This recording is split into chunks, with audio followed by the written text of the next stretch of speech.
We're taught from a very early age, right, to view human history as this really comforting, predictable, straight line of upward progress. Oh, absolutely. Like, think about that famous illustration you always see in science textbooks, the March of Progress, I think it's called. Right, right, with the apes. Exactly. You start all the way on the left with a hunched over ape, and as you move to the right, the figures get taller, they stand up straighter. They start carrying spears. Yeah, they carry spears, then they discover fire, they launch the agricultural revolution, and eventually, you reach that figure on the far right. Which is us. Right, that's us, the pinnacle of evolution. Our modern, highly intelligent, smartphone-wielding, AI-driven society. Yeah, we like to think of it as a grand staircase. And we're standing very comfortably right on the top step. I mean, it's an incredibly flattering narrative for our species, isn't it? Oh, for sure. It provides this inherent psychological safety net, this assumption that no matter what problems we face today, the grand machinery of time is always just, pushing us forward. Making us smarter and more civilized. Exactly, making us more advanced. It makes us feel like we're the ultimate triumph of the cosmos. But, and this is where we get into today's topic, what if that entire upward trajectory is a complete illusion? A total fabrication, yeah. What if the staircase just doesn't exist at all? Because today we're looking at a premise that argues the universe is actually a giant mechanical engine that is currently and aggressively shrinking. It's a wildly different perspective. It really is. Yeah. What if our current technological peak, like this very moment in time that we are so incredibly proud of, what if it's actually just the mathematical precursor to a horrific biological and geographical devolution? I mean, it is a paradigm-shattering premise, to say the least. It completely upends everything modern anthropology, biology, and astronomy takes for granted about our place in the universe. So if you are listening to this right now, be prepared to have your fundamental understanding of time and progress completely challenged. Yeah, you're going to need to keep an open mind today. Welcome to today's deep dive. We're exploring a fascinating, rigorously detailed, and frankly terrifying document called the Yugantar Master Thesis. Which is a massive piece of work. It's huge, and our mission today is to unpack this synthesis of ancient Puranic texts, specifically focusing on an ancient cosmological treatise called the Surya Siddhanta, and look at how it maps flawlessly onto modern astrophysics, geology, and anthropology. And the absolute core of this thesis, right, it revolves around a concept called the Great Cosmic Compression. The Great Cosmic Compression. And this isn't just like a vague spiritual metaphor, right? No, not at all. It is a highly technical mathematical assertion. It claims that the physical proximity of contracting planets within our solar system is the literal mechanical driver behind the physical, biological, and technological decline of Earth and mankind. Okay, so to you listening right now, I want you to literally look at the smartphone in your hand. Or, think about the artificial intelligence tools you might be using at your job today. Stuff we rely on constantly. Exactly. Because according to the sources we are unpacking, you are currently living in a very specific, mathematically defined phase called the apex of the machine. The very peak of it. Right. And by the end of this deep dive, we're going to reveal exactly how and why this era is mathematically destined to violently collapse. Not a maybe. Right. Not a maybe, not a what if, but a structural certainty. So, to understand how we get to that collapse, we have to start at the absolute foundation, I think. We have to completely reevaluate the fundamental nature of the universe itself. Okay, lay it on us. Well, the Yugantar Master Thesis, drawing on that Surya Siddhanta text, describes the universe not as this static, empty, infinite vacuum that we usually imagine. Which is what we're all taught in school. Right. Instead, it defines the universe as a mechanical egg. Okay, let's unpack this. A mechanical egg. I'm going to need you to break that down for me. Oh, sure. Because when I look up at the night sky, I just see, infinite space where rocks and gas are floating around in a vacuum. But this thesis is describing it almost like a biological organ. Or an engine with a literal pulse. Yeah. Right, an engine. So how does that work? So think of it precisely as a pulsating engine driven by cosmic gravitational tension. It operates on a vast cyclical breathing mechanism. Breathing in and breathing out. Exactly. When this cosmic engine is breathing in, it enters a phase the ancient texts call the Satya Yuga. The Satya Yuga. Right. And during this inhalation, you have maximum expansion. The planets are spread incredibly far apart from the sun and from each other. Oh, I see. So they're physically distanced. Yes. And because of these vast sweeping distances, the overall gravitational tension and radiation in the solar system is at its absolute minimum. Okay, so if the planets are stretched way out, the gravity on Earth is significantly lower. Drastically lower, yes. Yeah. And the sources say this creates immense planetary stability. Like, the biological and geographical scale of things becomes massive, right? Oh, absolutely. I mean, there is even a mention in the text of an era of quote-unquote flying mountains because the gravitational pull was so incredibly weak. Right. The low gravitational tension allows for biological harmony and enormous geographic expansion. Flora and fauna can grow to unfathomable sizes because they aren't being crushed by planetary weight. Wow. Okay, so that is the inhalation. That's the inhalation. Yeah. But just like any mechanical pump or lung, the engine eventually has to exhale. It has to breathe out. Exactly. And this breathing out phase is called the kaliyuga. And that is where the cosmic compression begins. Yes. The kaliyuga represents maximum cosmic contraction. The solar system rapidly shrinks. It just pulls inward. Right. The planetary gears are essentially compressed inward, pulled violently toward the sun into a highly dense 1 astronomical unit, or 1 AU orbit. Just to clarify for everyone, 1 AU is the current distance from the Earth to the sun, right? Correct. About 93 million miles. Which sounds like a lot, but on a cosmic scale, that's incredibly tight. It's tiny. And the thesis posits that the massive outer planets are being dragged into this incredibly tight radius. Okay, let's use an analogy here to visualize what is happening. Think of a massive, intricate, antique clock. So that's a good way to look at it. Right, so you have all these delicate, precisely spaced gears spinning in harmony. Now imagine taking your hands and violently squeezing the sides of that clock. Pushing it all together. Yeah, pushing all of those gears inward toward the center spindle. The physical pressure has to go somewhere. Right. It doesn't just disappear. The gears start to grind, the internal friction spikes, the temperature rises, and the whole mechanical system is suddenly under immense destructive stress. That is a perfect visualization. And what is so compelling about this synthesis is how this ancient Puranic code of the expanding and contracting egg maps directly onto modern orbital mechanics. Okay, let's get into the physics of that. How exactly does modern science connect to this ancient text? Take Kepler's third law of planetary motion, for instance. Kepler's third law. Yeah, it basically states that the square of a planet's orbital period is proportional to the cube of the semi-major axis of its orbit. In English, please. Right, sorry. In simple terms, it defines the strict mathematical relationship between how far away a planet is and how fast it moves. Okay, distance dictates speed. Exactly. So Yeah. if you radically change the semi-major axis, like if you compress that planetary distance toward the sun, as the Surya Siddhanta suggests, the orbital velocity must violently accelerate to maintain angular momentum. So as they get closer, they have to spin faster. Yes. You also have modern astrophysical models like the oscillating universe theory, which explores the idea of the cosmos perpetually expanding and contracting. So, I mean, the math actually supports the mechanics of the egg. Right, but the thesis takes it a massive step further than just pointing out astronomical anomalies. Like, it doesn't just say, hey, the planets are moving. No, it claims this movement is fundamentally rewriting us. And that is the crucial bridge here. If we connect this to the bigger picture, the thesis explains the why and the how. Gravitational stress is not just some distant astronomical background event that we can ignore down here on Earth. It's not just stuff happening in the sky. Right. According to the text, these planetary revolutions, which the ancient sources call Puranas, dictate the literal mechanics of time and physical reality. Wait, literal time? Yes.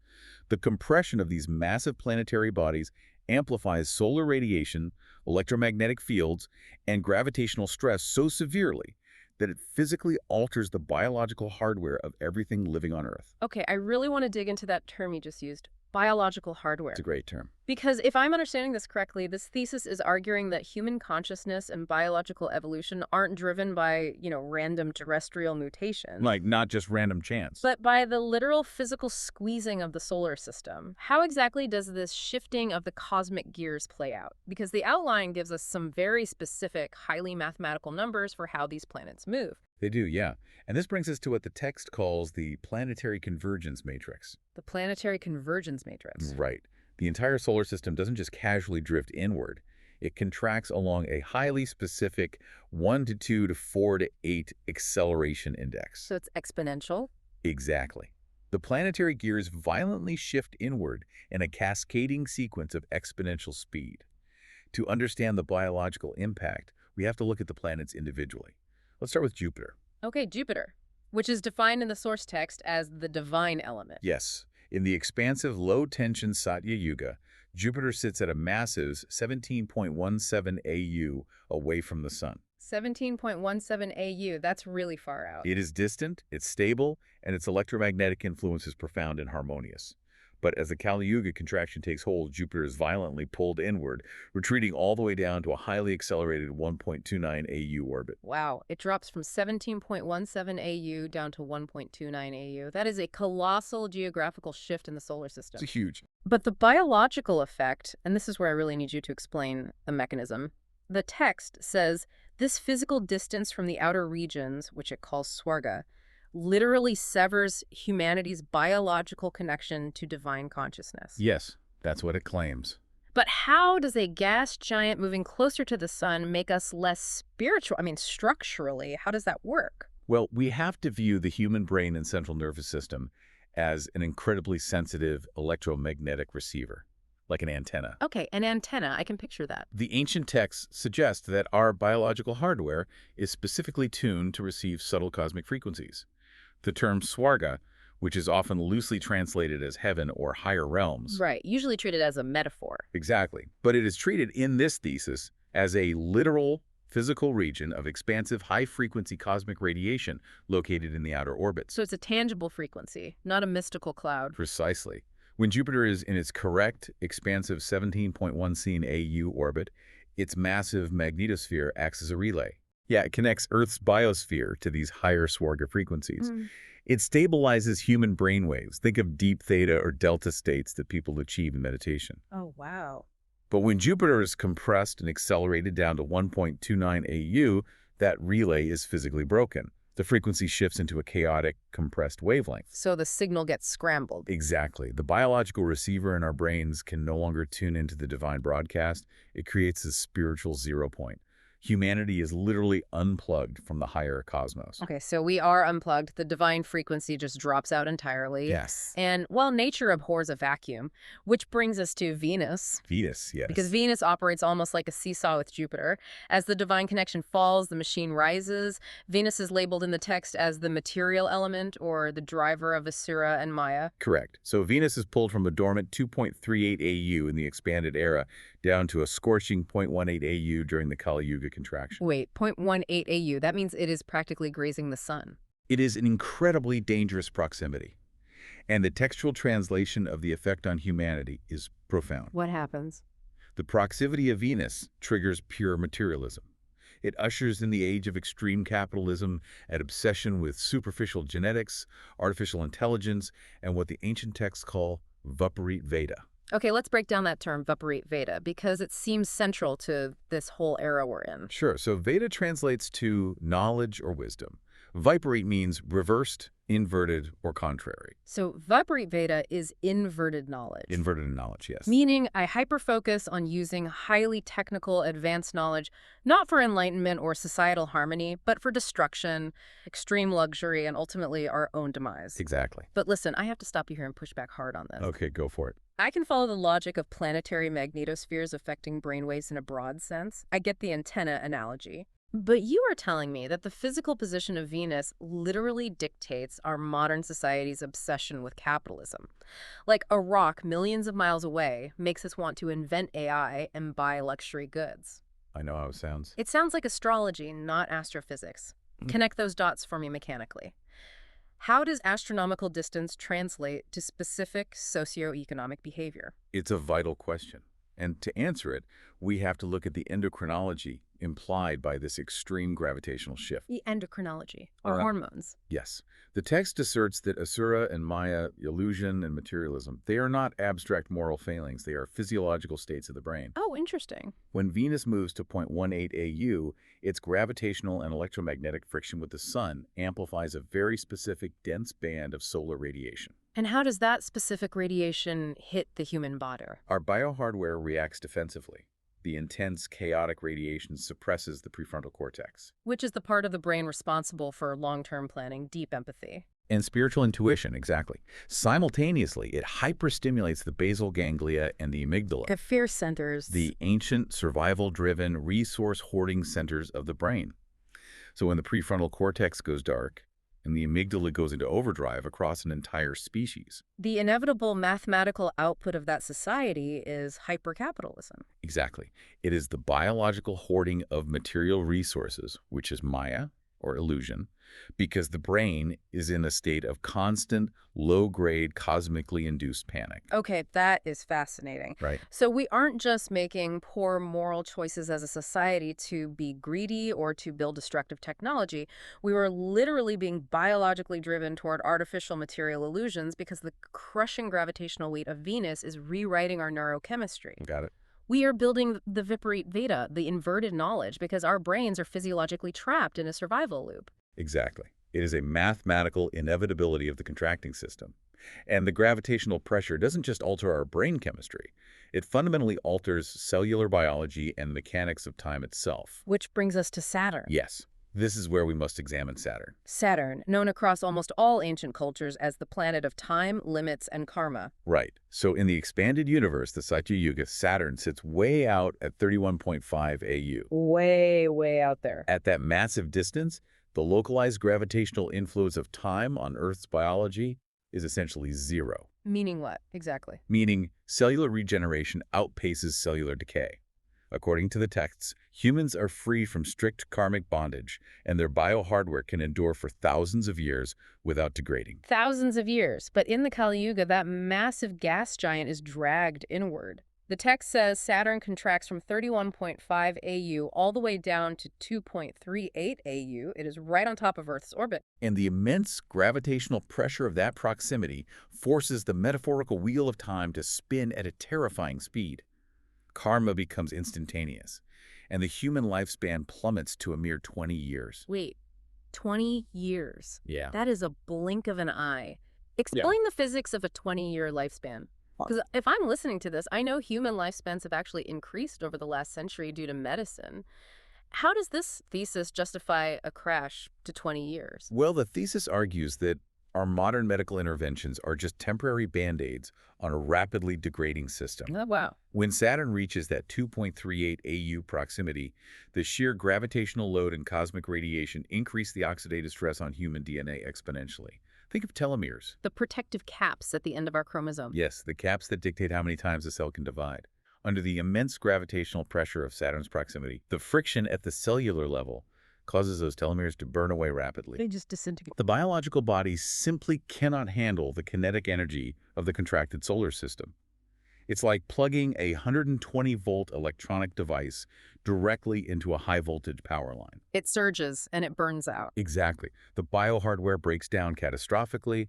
The lifespan crashes to 20 years, not because of disease, but because the fundamental physics of cellular replication are crushed by Saturn's gravity. Okay, so we've talked about the overarching pressure from Jupiter, Venus, and Saturn.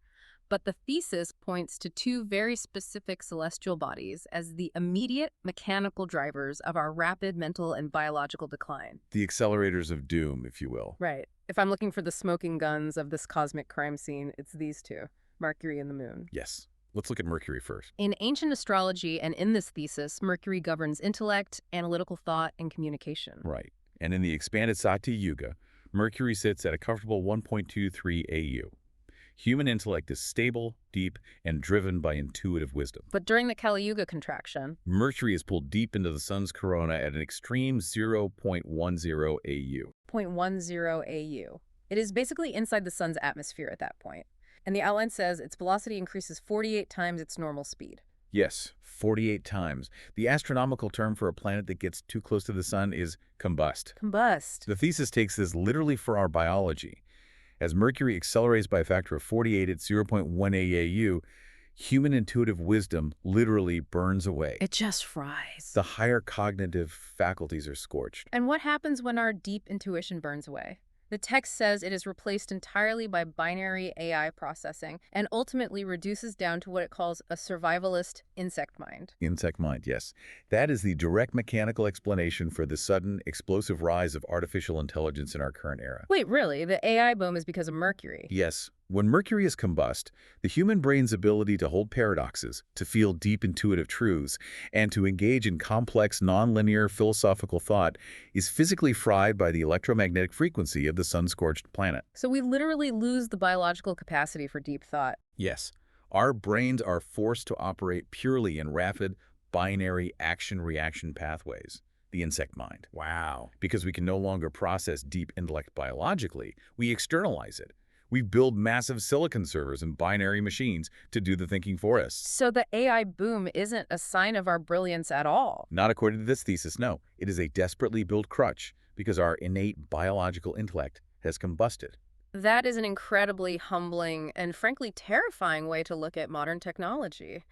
Like, we think we are building AI because we are geniuses. This tech says we are building it because we are becoming cognitively disabled by solar radiation. It's a complete inversion of how we view progress. But if Mercury is destroying our minds, the moon is what is destroying our bodies. The text calls the moon the jiva, the biological soul. And in the context of this massive mechanical engine, the moon acts as what the text calls the Rahu clutch. The Rahu clutch? In the expansive era, the moon's revolutions are a slow, stable 2.22 revolutions per year. Biological pacing is completely in sync with the cosmos. But in the kaliyuga contraction. In the kaliyuga, the moon's acceleration hits a staggering 71.3 revolutions per year.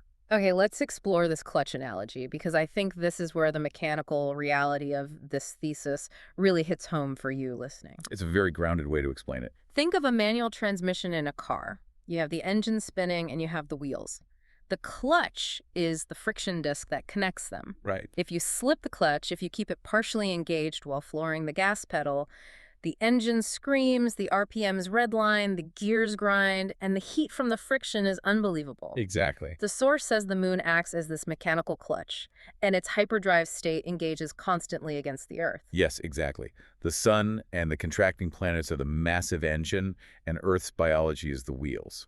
The moon is the transmission relaying that kinetic energy. So when the moon accelerates to 71.30 revolutions per year, the friction is just catastrophic. It is. And how does that friction manifest for us down here? It manifests as the absolute destruction of circadian rhythms and biological pacing. Rapid biological aging. Time literally runs away from us. Because the cellular clocks in our bodies are being spun out of control by the gravitational drag of the moon, and this violent mechanical friction forces cataclysmic societal resets every 54,000 years. The system overheats, breaks down, and starts over. Exactly. I want you, the listener, to think about your own life for a second. Think about your daily routine. Yeah, think about how you feel every day. How often do you hear people say, you know, time is just flying by these days, or I can't keep up, the days just blur together? Everyone says it. Constantly. We always blame that on the internet, or busy work schedules, or the 24-hour news cycle.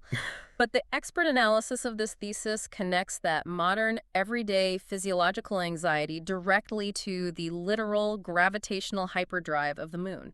It forces a profound perspective shift, I think. It really does. That constant feeling of being rushed, the cognitive overload, the inability to focus, the combustion of our intuition, these are not just psychological phenomena or the results of bad screen time habits. They are the physiological symptoms of living in a violently contracting solar system where the moon is redlining our biological engines. Precisely. So if we recap the state of play here, the system is contracting. Fast. We are losing our divine connection to Jupiter. Venus is driving us into hypermaterialism and Viparita Veda. Saturn is crushing our telomeres. Mercury is burning away our intuition, and the moon is redlining our biological clocks. It's a lot of pressure. It sounds like a straight, terrifying shot to the bottom of the abyss. But the outline of this thesis is very clear, that the Kali Yuga is not a single, smooth, downward slide. No, it is a highly volatile staircase of its own. Right. The text divides the Kali Yuga into two distinct terrifying phases, and they are separated by a sudden, massive cataclysmic event. Let's talk about phase one, because if all this cosmic squeezing is driving us toward a cliff, what does the edge of that cliff actually look like today? Like, are there symptoms we can see right now?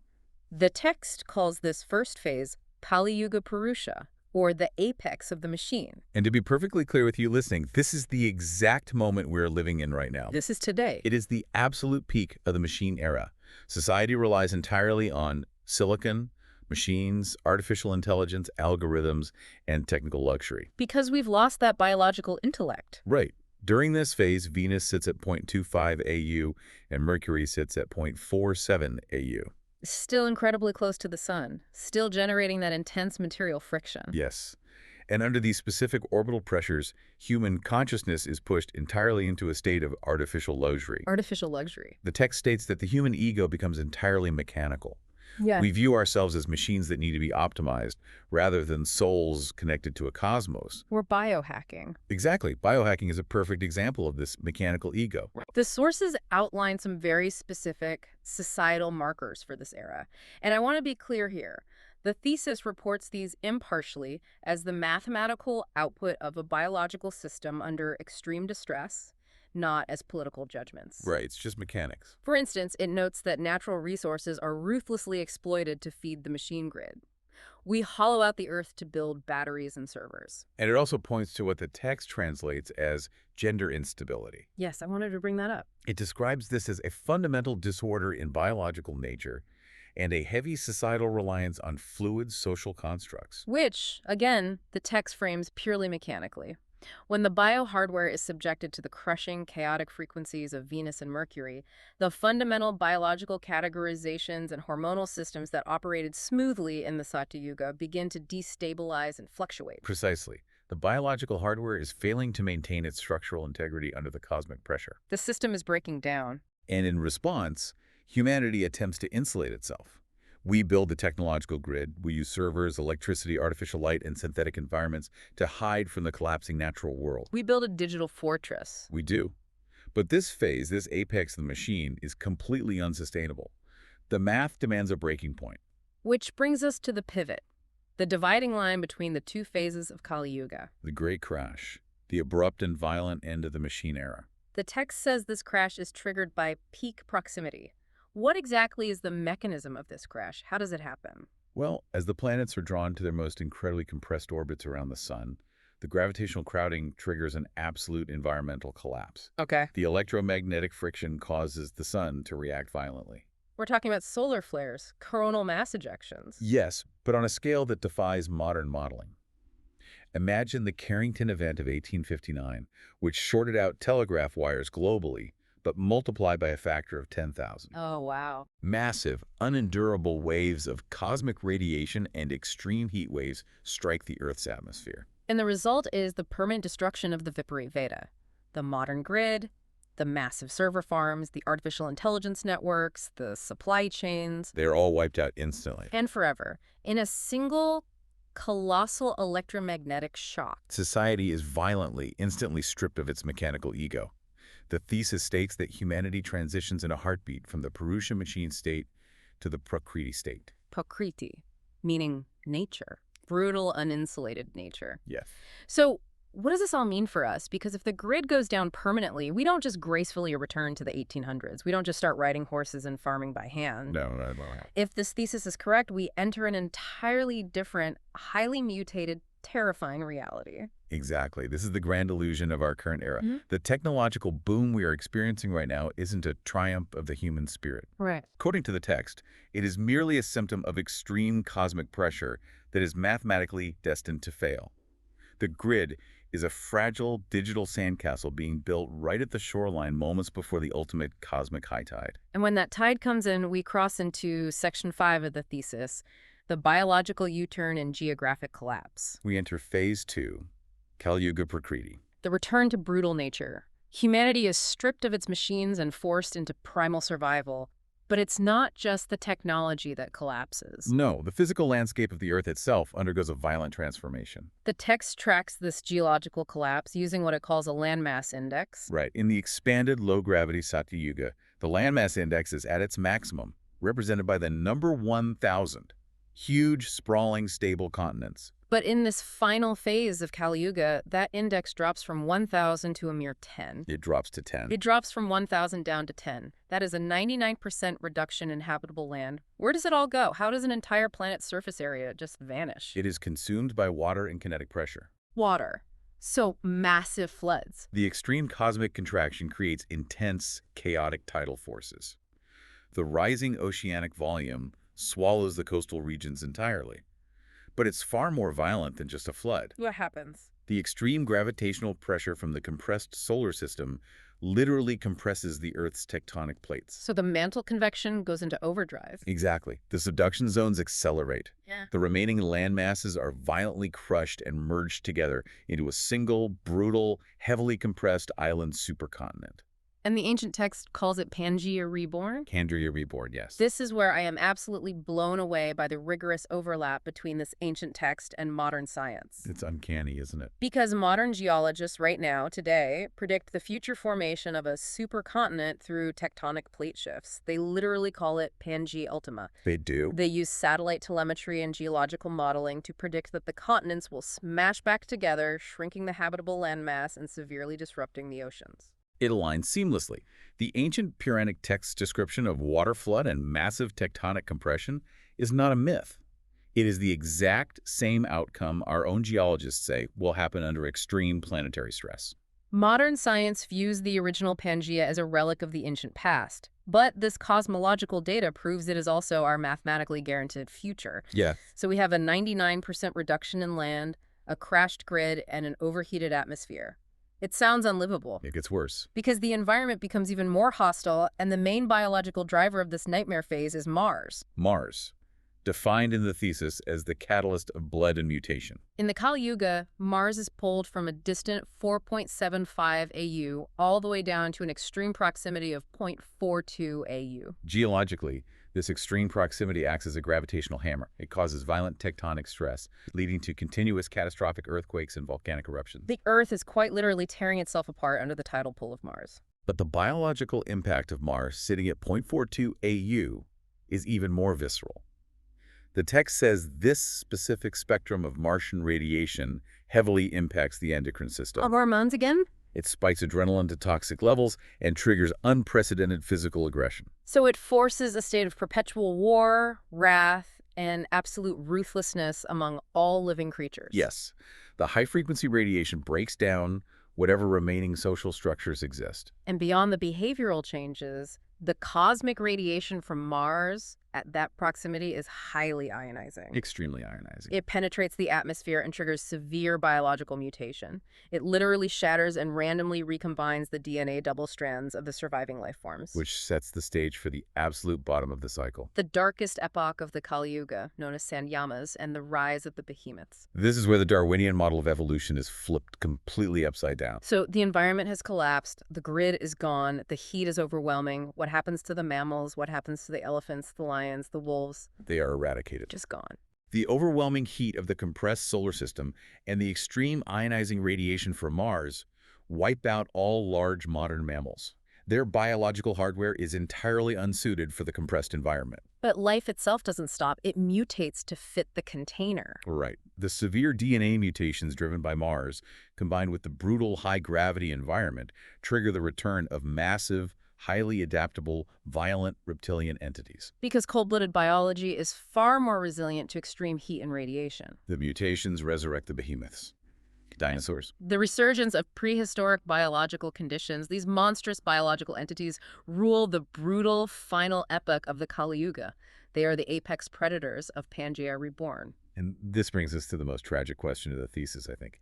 Where is humanity during this time? Right. What happens to the architects of the AI age? We undergo a horrifying biological devolution, a literal return to the cave. The modern human body simply cannot handle the extreme cosmic pressure and gravity. No, the kinetic load makes standing upright impossible. The spine compresses. The text states that humanity shrinks, devolving into dwarf hominids roughly 3.5 feet tall. 3.5 feet tall. And remember Mercury, the planet of intellect that we discussed earlier. Oh yeah, it is completely combust at 0.10 AU. So not only is our spine crushed, but 95% of human intellect is wiped out. The prefrontal cortex atrophies completely. There is no higher cognition, there is no civilization, no tool building, and no language. The biological capacity for speech is gone. Humans survive entirely on what the text calls insect mind instinct. We are entirely stripped of the Purusha element, the soul, the intellect, the consciousness. We become terrified, 3.5-foot-tall creatures hiding deep in underground cave systems, scurrying like bugs in the dark just to escape the agonizing surface heat and the roaming behemoths that hunt us. It is the absolute mathematical completion of destruction. The cosmic compression has crushed not just our society, but the very form and dignity of the human body. Now wait, hold on. This is where I have to pause and aggressively challenge our standard scientific assumptions. Let's think about modern anthropology for a second. Sure. Anthropologists dig up 3.5-foot fossilized hominids, like the famous Australopithecus fossil known as Lucy. Very famous. They put her bones in a museum, draw that March of Progress chart, and say, look, this is our ancient ancestor. Millions of years ago, we were small, we were hunched over, we had tiny brains and lived in caves, but then we evolved into who we are today. That is the strict Darwinian model of upward progression. But this thesis, if we follow the math and the physics, is arguing the exact opposite. It is claiming that a fossil like Lucy isn't where we came from. She's where we are headed. It is a profound, earth-shattering paradigm shift. It really is. Evolution is not a one-way street pointing permanently upward toward greater intelligence. The Yugantar Master Thesis argues that these prehistoric biological conditions, the existence of massive reptilian dinosaurs, the fossil records of dwarf hominids living in cave systems, They are not the primitive beginnings of life. no, they are the inevitable mathematical endpoints. They are the result of the biological hardware crumbling under the maximum gravitational weight of the kaliyuga contraction. So when paleontologists dig up these bones in the Rift Valley, we aren't looking at our distant primitive past. We are looking at the remnants of previous kaliyuga cycles. We are looking at the crushed, devolved endpoints of previous humanities that reached an apex of the machine, got hit by the Great Crash, and devolved into cave dwellers. That is precisely what the synthesis of the Puranic codes in modern science suggests. The fossils are entirely real. A tectonic evidence of Pangea is real. But our timeline, our arrogant assumption of a linear progression from primitive apes to advanced AI creators, is fundamentally mathematically flawed.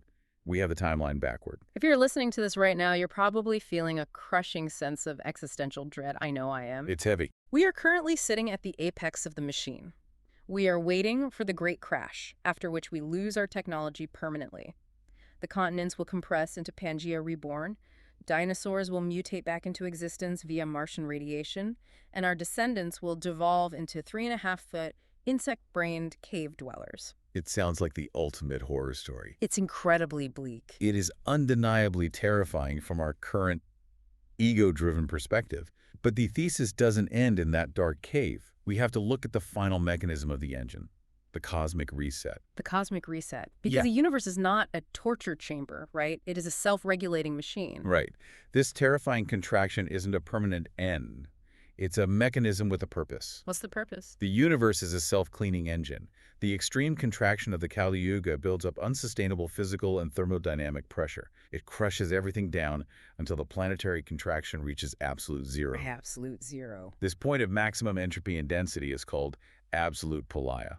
And at that exact moment of absolute pralaya, the physical pressure crosses a critical threshold and triggers the ultimate system crash.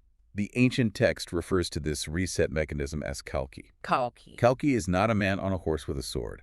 It is the necessary, violent destruction of all the old, corrupted impurities of the biological and technological eras. So the corrupted DNA, the mutated behemoths, the crushed hominids, they are all completely burned away by the final cosmic pressure wave. Yes, the slate is wiped entirely clean. And then the thermodynamics snap back, the planetary tension is finally released. The mechanical egg breathes in again. The inhalation begins, the gravitational bonds relax, and the planets are rapidly pushed back out to their distant, expansive orbits. Jupiter swings back out to its 17.15 AU position, restoring the divine electromagnetic frequencies. Saturn retreats to 31.5 AU, removing the crushing weight of time and karma from biology. Gravity relaxes, the environment stabilizes, the landmass index expands back to 1,000, and a new, pristine, expansive Satya Yuga is born from the ashes. The cosmic wheel turns.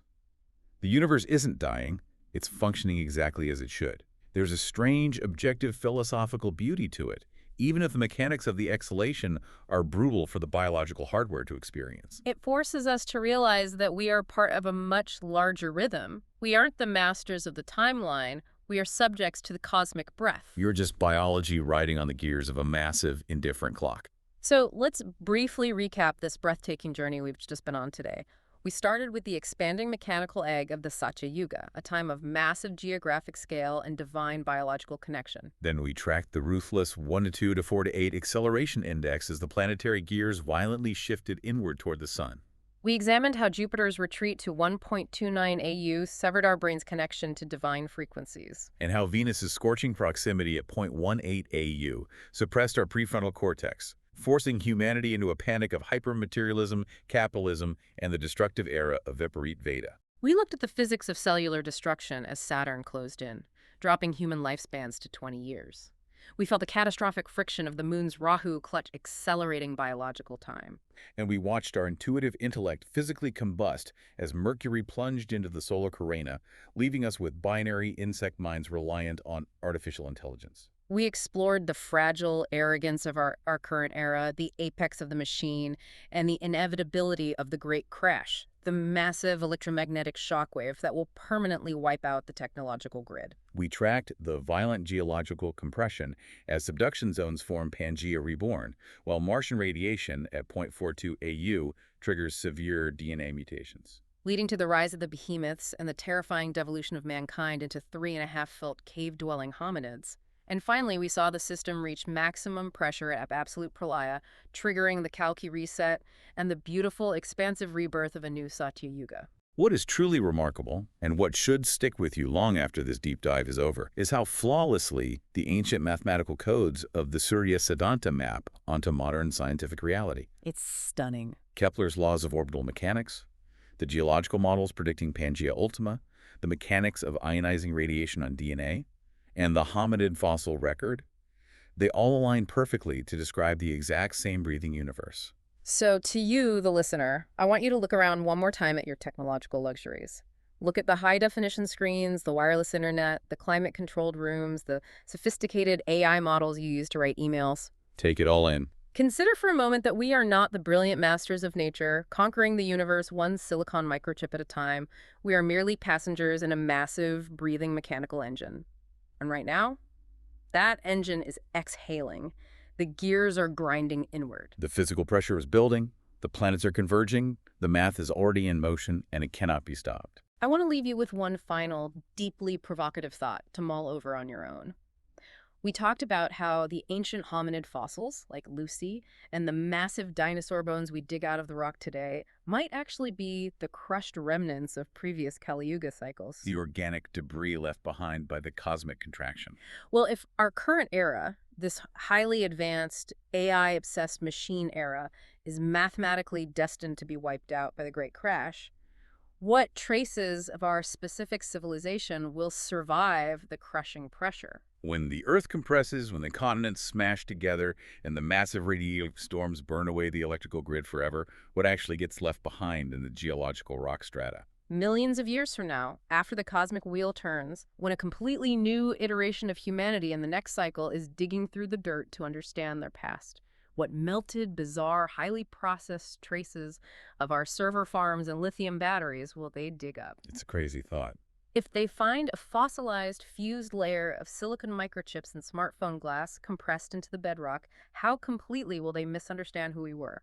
It makes you wonder what an incredibly advanced, highly intuitive archaeologist living in the next expansive Satya Yuga will think when they hold a crushed, fossilized silicon chip in their hands. They might look at it as a primitive, bizarre artifact of a diseased era. Exactly. It really makes you rethink that comforting staircase of progress. Maybe it's not a staircase at all. Maybe it's just the massive, indifferent gears of a cosmic clock grinding away, completely unconcerned with the time we think we have left. Until next time, keep diving deep.